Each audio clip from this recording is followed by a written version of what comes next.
Hello everyone, welcome to officer Bitiya. We discussing daily current affairs and analysis. तो देखते हैं आज कौन से आर्टिकल्स इंपॉर्टेंट है from UPSC point of view. The first article is about stand up India scheme. जो India की stand up India scheme थी उसको हो चुके हैं 6 साल, तो उसी को सेलिब्रेट किया जा रहा है। एंड ये 2016 में लॉन्च किया गया था। स्टैंड अप इंडिया स्कीम में 2016 में यूपीएससी ने क्वेश्चन पूछा था एंड अभी भी चांसेस हैं कि ये पूछ सकता है, क्योंकि ये अभी दोबारा न्यूज़ में है and that is a very important scheme of government of India. तो 5 अप्रैल को इसने 6 साल कंप्लीट कर लिए गए हैं। इसका मेन एम यही था कि हमें हमारी जो कंट्री है उसके अंदर एंटरप्रेन्योरशिप को बढ़ावा देना है, यहाँ पर स्टार्टअप्स को बूस्ट देना है ताकि जॉब्स क्रिएशन हो सके, हमारी जो अनएम्प्लॉयमेंट की प्रॉब्लम है वो टैकल हो सके, इकोनॉमिक एम्पावरमेंट मिल सके, जो कि SC ST वुमेन एंटरप्रेन्योर्स है कंट्रीज, उनको हेल्प मिल सके। अकम्पलिशमेंट्स देखते हैं। अभी 6 साल हो चुके हैं तो इसने क्या अचीव किया है 6 सालों में, एक बार उसका ओवरव्यू देख लेते हैं। इस स्कीम में 1.33 लाख नई जॉब्स बनी है, नए नए एंटरप्रेन्योर्स यहाँ पर आए हैं एंड 1 लाख से ज़्यादा वुमेन एंटरप्रेन्योर्स को भी बेनिफिट मिला है इस पर्टिकुलर स्कीम के अंदर।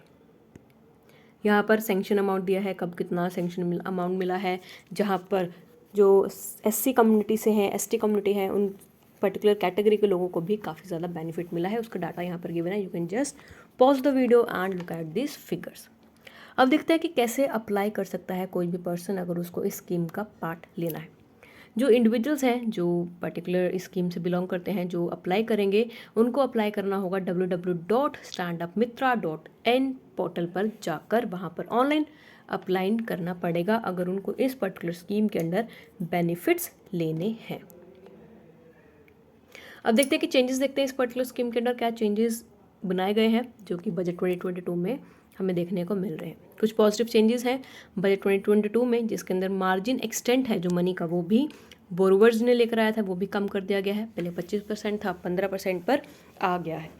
और जो बोरोवर है उनका कॉन्ट्रीब्यूशन भी मिनिमम 10% कर दिया है कि अगर आपको कोई प्रोजेक्ट स्टार्ट करना है तो आपका कॉन्ट्रीब्यूशन मिनिमम 10% होना चाहिए, जितना टोटल प्रोजेक्ट का कॉन्ट्रीब्यूशन है।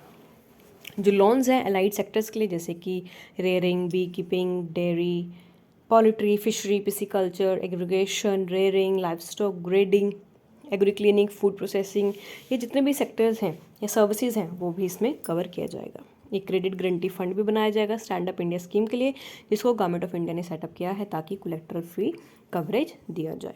जो स्कीम है वो भी एक्सटेंड होंगी हैंड होल्डिंग सपोर्ट के लिए, बोरोवर्स के लिए, जहाँ पर क्रेडिट फैसिलिटी दिया जा रहा है। Next is about national maritime day. तो आज है नेशनल मैरीटाइम डे 5 अप्रैल को, और ये पूरे कंट्री में सेलिब्रेट किया जा रहा है। इस दिन को डेडिकेट किया जाता है मैरीटाइम सेक्टर के लिए, कि कैसे जो हमारा मैरीटाइम सेक्टर है वो एक रोल प्ले करता है हमारी डेवलपमेंट के लिए, हमारी इकोनॉमी में, हमारी कंट्री में, और कैसे ये कंट्री की strategy, location as well as global trade में भी इंपॉर्टेंट रोल प्ले कर रहा है। ओवरव्यू देखते हैं। इंडिया एक तरह से एसेंशियल पार्ट रहा है सिल्क रूट का। सिल्क रूट एक तरह से इंपॉर्टेंट ट्रेड रूट था जब यूरोपियंस यहाँ पर आए थे, उससे भी पहले का ये ट्रेड रूट यहाँ पर चल रहा था। एंड ये एक तरह से मॉडल भी था जहाँ पर यूरोप और मिडल ईस्ट कंट्रीज़ को कनेक्टिविटी दिया जा रहा था ईस्ट एशिया में।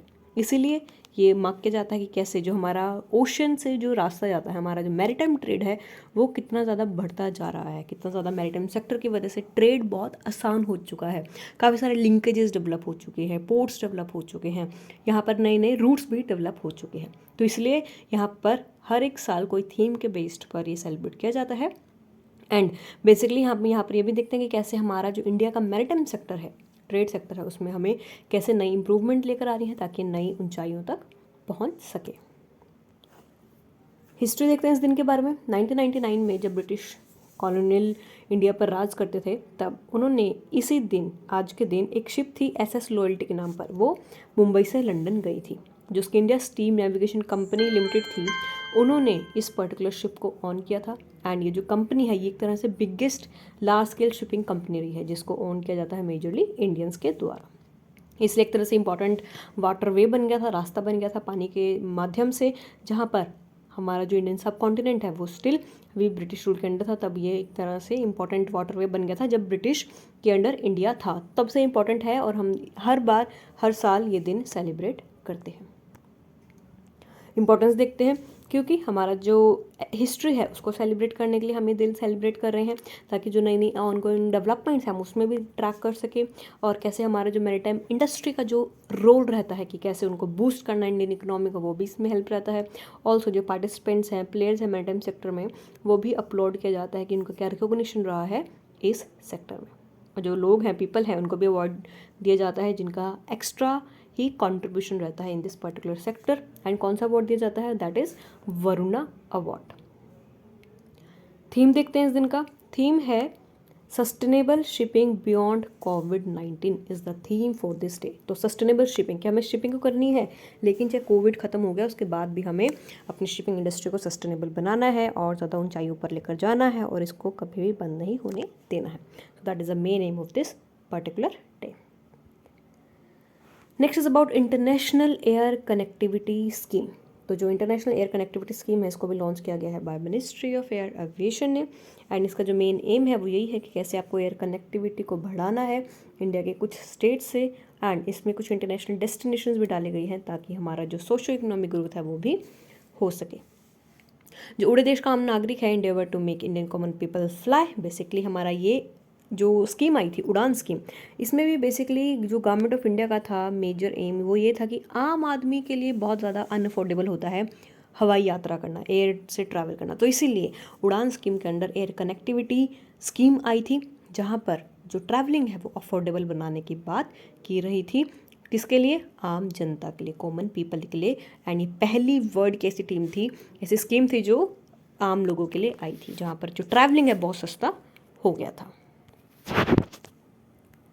तो देखते हैं ये जो स्कीम थी, यहाँ पर काफ़ी सारे स्टेट गवर्नमेंट्स ने इसमें कंट्रीब्यूट किया था, दैट इज़ असम, त्रिपुरा, मणिपुर, इन्होंने ज्वाइन किया था अपने रूट्स को to connect Imphal, Guwahati and Agartala.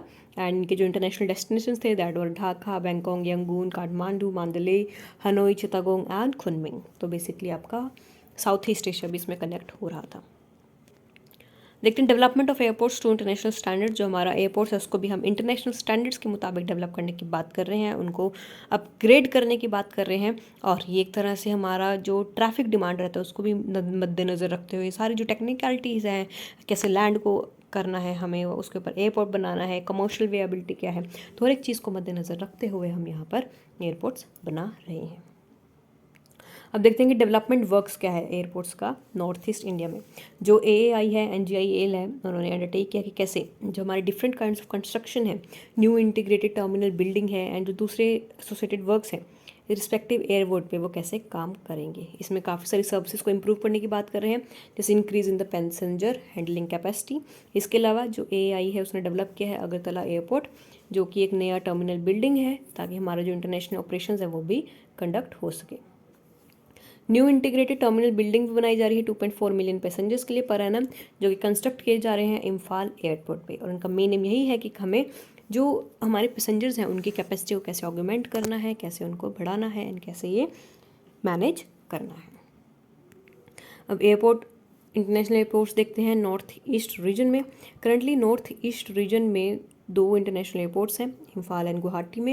And ये काम करते हैं एयरपोर्ट अथॉरिटी ऑफ इंडिया के under and Guwahati international airport limited के अंडर। तो ऐसे ये काम कर रहे हैं। Next is about NASA space x crew for mission. तो नासा का स्पेस एक्स का मिशन आ रहा है जो कि एस्ट्रोनॉट्स को अब लेकर जा रहा है इंटरनेशनल स्पेस स्टेशन पर। एंड एक तरह से ये प्रोग्राम है उनका, that is commercial crew programme. Commercial crew programme के अंडर नासा का जो ये प्रोग्राम है उसके अंदर आदमियों को, ह्यूमंस को वहाँ पर लेकर जाया जा रहा है और ये 4th क्रू मिशन होगा नासा का।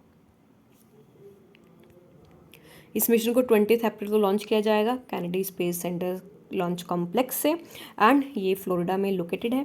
क्रू को ISS में भेजा जाएगा जहाँ पर वो काफ़ी मंथ्स वहाँ पर रहेंगे, कंडक्ट करेंगे, क्या करेंगे, maintenance and science on board कि कैसे जो ऑर्बिटिंग स्पेस स्टेशन है उसको में देखा रेखी करेंगे। यानी रिटर्न करेंगे इन द फॉल ऑफ 2022।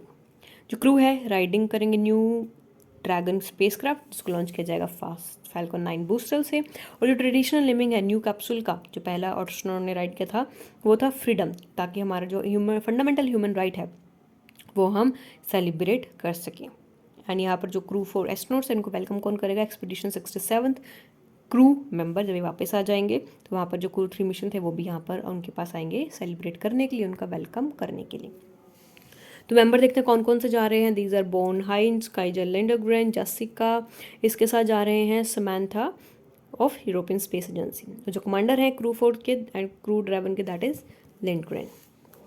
अब देखते हैं कि जो एक्सपेरिमेंट है वो कौन कंडक्ट करेगा। ऑब्वियसली क्रू जा रही है, क्रू 4 एस्ट्रोनॉट्स, तो यही एक्सपेरिमेंट्स को कंडक्ट करेंगे in the areas of health technology, material science, plant science, ताकि इनका मेन जो एम है ह्यूमन एक्सप्लोरेशन का, कि अगर हमारा जो ह्यूमन है अर्थ के बाहर जा रहा है कि कैसे वो बेनिफिट कर सकता है अर्थ की लाइफ पर, कैसे कंट्रीब्यूट कर सकता है in the enhancement of human quality life. तो उसमें ये स्टडीज़ कंडक्ट करेंगे कि जैसे इम्यून सिस्टम एजिंग कैसे काम करता है, कार्डियो रेस्पिरेटरी इफेक्ट्स कैसे होते हैं, एंड लॉन्ग ड्यूरेशन एक्सपोजर कैसे रहता है माइक्रोग्रेविटी में, क्योंकि वहाँ पर ग्रेविटी बहुत ज़्यादा कम होगी तो माइक्रोग्रेविटी में क्या इशू रहेंगे, ऑर्गेनिक मटेरियल कॉन्क्रीट अल्टरनेटिव्स भी क्या हो सकती हैं। तो एक तरह से इन चीज़ों पर ये स्टडी भी कंडक्ट करेंगे।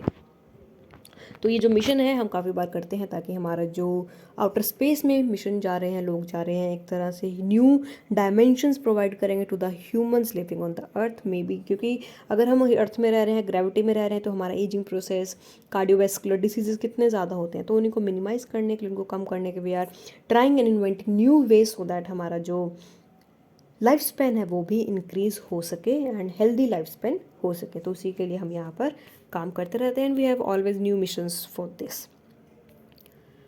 ऑलराइट, सो ये था हमारा आज का सेशन। उम्मीद करती हूँ आपको पसंद आया होगा।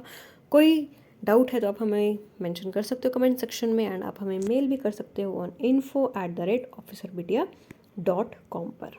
आप हमें मेल करके बता सकते हो so that we can have your mail IDs, we will have your contact details so that we can help you in improving your answer writing skills also, because हम आंसर क्वेश्चन प्रोवाइड करेंगे आपको जब आप हमें contact करोगे। So that was all about today's session. I hope you like it. So welcome and thank you so much.